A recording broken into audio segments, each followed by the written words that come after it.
After weeks of requests, we are now speaking directly with someone who works for Immigration and Customs Enforcement, or ICE. This comes as federal agents continue to detain and deport hundreds of undocumented immigrants in Chicago and across the country. Today, our Sabrina Franza sat down with the man spearheading the deportation mission in Chicago. Do you understand some of the fear and frustration that families feel in this moment? For sure, right? I mean, I think that, and the officers do too, right? They're all human, like I'm human, you know, like it's a hard thing. Like law enforcement can be a hard job because like we're dealing with people, we're not dealing with things. And so they realize that it is going to be tough.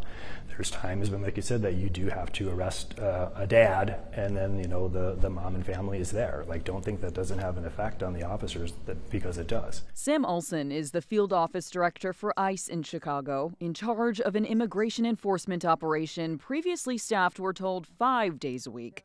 They say now they're sending out 10 to 12 teams a day to make arrests 7 days a week. We'll look at, you know, a chunk of cases and try to find the worst of the worst, and those are the ones that we try to target first.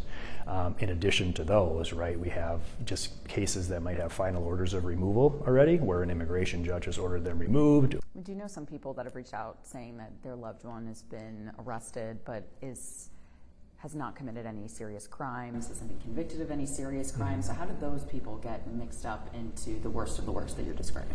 Right, it can happen, you know, a couple different ways. Olson explained how they prefer to arrest undocumented immigrants upon their release from Cook County Jail, should they be charged with a crime. We'll work up a case like that, and then we're going out into the field to look for them. And so when we're out in the field doing that, if we encounter a target and we encounter other people that might just be here illegally, we'll have to arrest those as well. He says there's a reason why his agents are masking, though they should identify themselves. Well, for our officers, they do, right? I mean, that's part of what we do. They're mandated to identify themselves, like when we're going to make an arrest. And I think it's unfortunate that a lot of our officers feel that they have to wear the masks.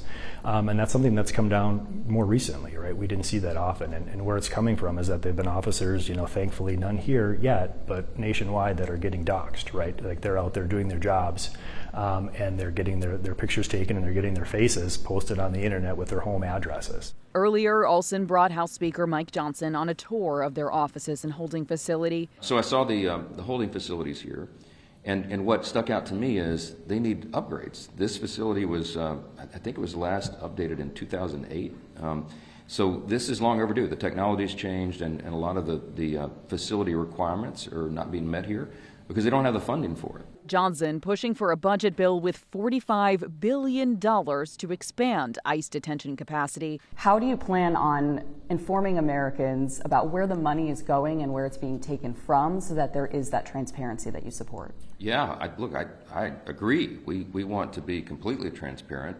The American citizens and taxpayers deserve that. And I can tell you, my visit with the personnel here today, the leaders here, they're happy to shine the light and bring in the cameras and show everybody exactly what's happening.